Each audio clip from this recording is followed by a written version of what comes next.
Hello everybody, my name is Kim and this is Mako House TV. Today I'll be painting Fran and Balthier and I'll be chatting over it a little bit. Gonna show you some, a little bit more of my thoughts of my process. We're gonna go talk about planning and let's jump right into it. So here I'm just quickly sketching out, you've already seen the line art. I'm just sketching out quick rough, and then I'm not even putting any details into it, just kind of placement of where things generally are on the paper, it's a third of the way down or halfway through, whatever. But basically just quickly plotting out colors. This is where I kind of learn what I do not want to do. It's very important, actually. I realized this is actually the first time I've actually tried it, but I realized that kind of getting out those pre-painting jitters by doing a really rough little one takes 2 minutes. I guarantee it will feel much better when you come to approach the actual painting itself. Because I always get the pre-paint jitters where I'm oh my god, everything is so permanent, and it's scary because you can't really, there's ways that you can kind of fix paintings with watercolor. If you're using a higher end, higher grade Holbein, Da Vinci, Daniel Smith, and it depends on your paper too. You can get away with really soaking the page and then blotting it away. You're probably going to see me do that a couple times here, but it doesn't blot away everything. So if you're going to make a choice, you're going to have to make that choice concrete pretty much. But again, I really stress the importance of planning. If you've ever looked at my art book, I did talk about how I plan everything in Photoshop. So basically I scan the line art and I actually do some quick colors in Photoshop just to kind of see the relationships of the colors, because you can easily tweak it in Photoshop.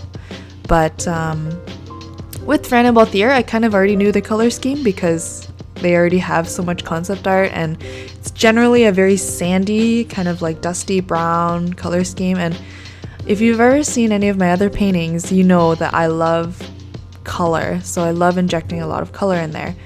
So I tend to play around with hue shifting. So if there's the skin tone, I like to add a little pink, a little green, but very light so that it's very hardly noticeable, but it mostly just kind of pushes things cooler or warmer. And then with, say for example, black clothing or something like that, I kind of add a little bit of blue here and a little pink there just to kind of give it warm and cool, a little bit of dimension, as opposed to just having flat colors. That's what cell shading is for, flat colors. But with watercolor I have some freedom to have gradations and softness, so I like to play with that a lot.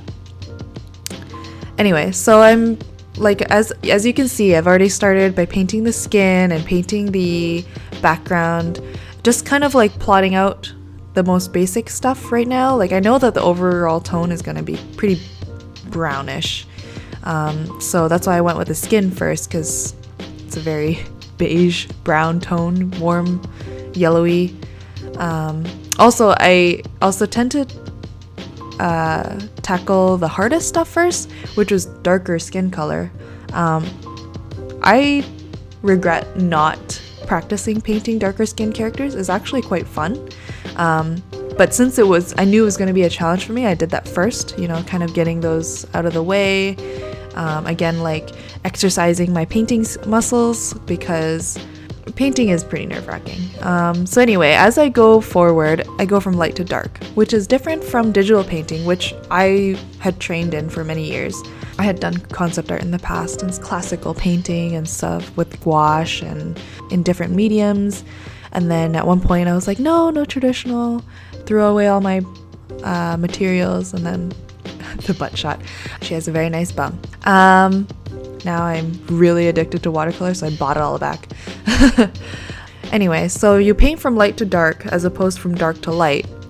So you're constantly growing gradually darker and darker.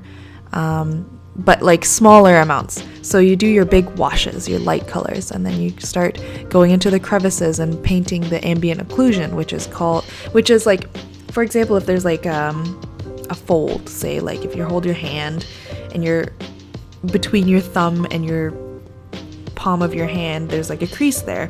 So the darkest part there is called the ambient occlusion. So slowly from there, you're like kind of just like accentuating those ambient parts, and that's kind of how my lines kind of disappear, is because I keep accentuating certain crevices so much that the other lines tend to kind of become so light that it just kind of disappears. Another thing that was at the forefront as I was painting this, like I kept a mental note of this as I was painting this whole time, was to make sure that the center of attention was around Fran and Balthier's interaction and their face. Like how they're looking as if they're preparing for the whatever battle they're about to engage in. Yeah, so the focal point is in that center area. So as I paint out, everything kind of lightens, so I don't have to put as much detail. But always going back to this center area where you want the viewer of your piece to focus on first. And things that are further back, obviously there's an ambient depth, so things in the foreground are much more obvious. You can see under Fran's hair there's some cast shadows, which I had learned recently how to do. It's just all a matter of thinking of where the light is going. Yeah, we can just kind of run over everything. So I have like a white pen, as you can see here, just kind of like pulling out details that I've gone over. I realized I had a lot more to say after all. Yeah, it's just mostly just pushing and pulling. There's a lot more things that I wanted to talk about, but I guess we could save that for another video. I guess I'm really talkative. Anyway, enjoy this little shot of Mako. Bye-bye!